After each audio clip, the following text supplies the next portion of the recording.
filles, j'espère que vous allez bien. Je suis de retour pour vous filmer un tag de Noël. Je sais que je suis vraiment en retard, sauf que je tenais à le faire quand même. J'adore ces tags-là et puis j'ai décidé de le faire quand même, même si on est rendu au mois de janvier. Donc, la première question, c'est pour toi, Noël, c'est c'est une fête pour voir toute la famille, les gens qu'on n'a pas vus depuis quelques mois, quelques années parfois, parce que c'est pas tout le monde qui voit leur famille souvent, parce que des fois ils sont à l'extérieur et tout. La deuxième question, c'est que feras-tu à Noël? Bien moi, j'ai un party le 24 chez ma mère. Et le 31 chez ma mère. Le premier, on était supposé aller au casino, mais là, on n'y va pas. On n'est pas allé. Donc, c'est ça. On a fêté le 24 chez ma maman et le 31 aussi chez ma maman. Puis moi, j'ai eu un party le 25 avec un de mes amis. Et euh, je devrais en avoir un début février parce que c'est la seule date que mes amis étaient disponibles. Donc, on va le fêter à cette date-là. Numéro 3, Noël à la maison ou Noël ailleurs. Donc, moi, vu que je suis en appartement toute seule, Noël, c'est ailleurs, c'est chez mes parents, comme j'expliquais tantôt. Donc, ou début janvier, chez ma grand-maman, qui reste en résidence aussi à Sainte-Thérèse. Numéro 5, non, numéro 4, pardon. Robe noire, tenue flashy ou vêtements ordinaires pour Noël. Pour la première fois de ma vie, ou presque, j'ai porté une robe noire et blanche. Je vais vous mettre une photo. C'est ça, j'ai porté une robe avec des collants et tout. Donc, puis j'ai même dit à ma famille, écrivez-le dans votre calendrier parce que moi, avec une robe, vous verrez pas ça souvent. Mais on a bien ri, on a vraiment eu du plaisir. Numéro 5, le petit bonhomme en mousse en rouge. Tu y crois? Tu y as cru jusqu'à quel âge? Donc, le Père Noël, pour ceux qui n'avaient pas compris. Nous, on y a cru, ma soeur et moi, on y a cru jusqu'à l'âge de 12-13 ans environ. 12 ans à peu près? Non, peut-être moins. Peut-être 11-12 ans, quelque chose comme ça, jusqu'à temps qu'on découvre que c'est mon papa qui faisait le Père Noël, qui se déguisait, puis on l'a attrapé à se déguiser à un moment donné, puis là, on a arrêté d'y croire, mais on y a cru vraiment tard parce que mes parents trouvaient ça important et tout ça. Puis là, la fille à ma soeur est avec nous depuis, ben là, elle vient d'avoir 10 ans, puis elle y croit plus depuis cette année, là. Donc, on a pas mal cru dans les mêmes âges que la fille à ma soeur. Mais je pense que c'est à peu près toutes les mêmes les mêmes âges là, que les enfants arrêtent d'y croire. Puis souvent, c'est par rapport à l'école. Tu sais, les enfants vendent la mèche ou le professeur est tanné d'entendre parler du Père Noël. Donc, il dévoile le secret que ça n'existe pas vraiment et tout ça. Donc, numéro 6.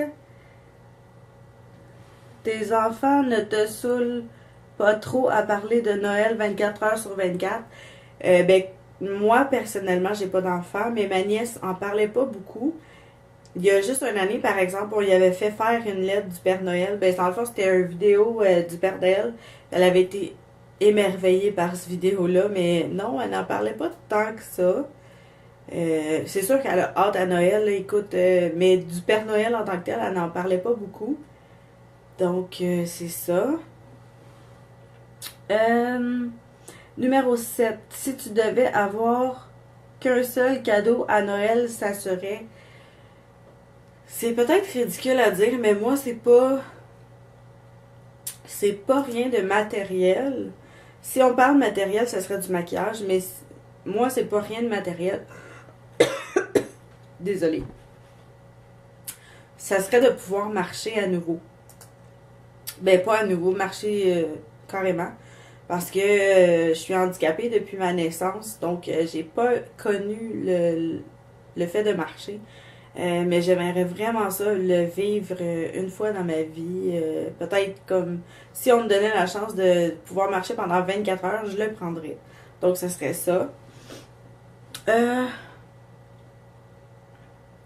Numéro 8. À Noël, tu es sûr de manger. Bon, à Noël, nous, c'est un buffet traditionnel. Ça veut dire du ragoût de pâtes, de la dinde, des patates pilées.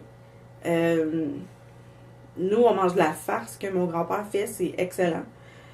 Puis, c'est quoi qu'on mange à part ça? Ben là, si on parle de dessert, nous, on mange du Corée Graham, du Corée Rice Krispies, de la tarte au sucre, puis plein de desserts comme ça. Donc, c'est environ ça. Numéro 9.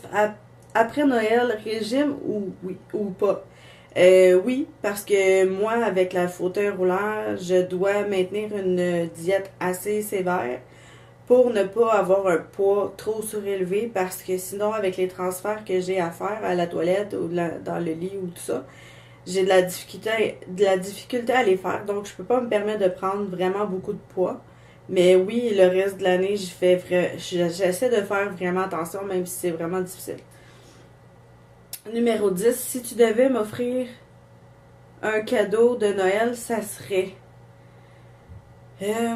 si vous devriez m'offrir un cadeau, ou si en tout cas les personnes alentour de moi devraient m'offrir un cadeau en tant que tel, j'ai pas d'idée en tant que j'ai pas vraiment d'idée, sauf que, écoute, l'amitié, c'est ce qui est le plus important. L'amour de ceux que t'aimes, c'est le plus important. Donc, c'est probablement ce que je demanderais. Puis, côté matériel, j'ai pas d'idée. J'aime les chandelles, j'aime les parfums. Ça va probablement aller dans ce sens-là. Puis, sinon, j'aime bien Annie Villeneuve. Donc, si tu me donnes son CD ou des billets de spectacle pour aller la voir, je serais super heureuse. Numéro... Ah ben c'est tout pour le tag, je crois. Oui, c'est tout pour le tag. Donc j'espère que vous avez aimé. Puis on se revoit bientôt.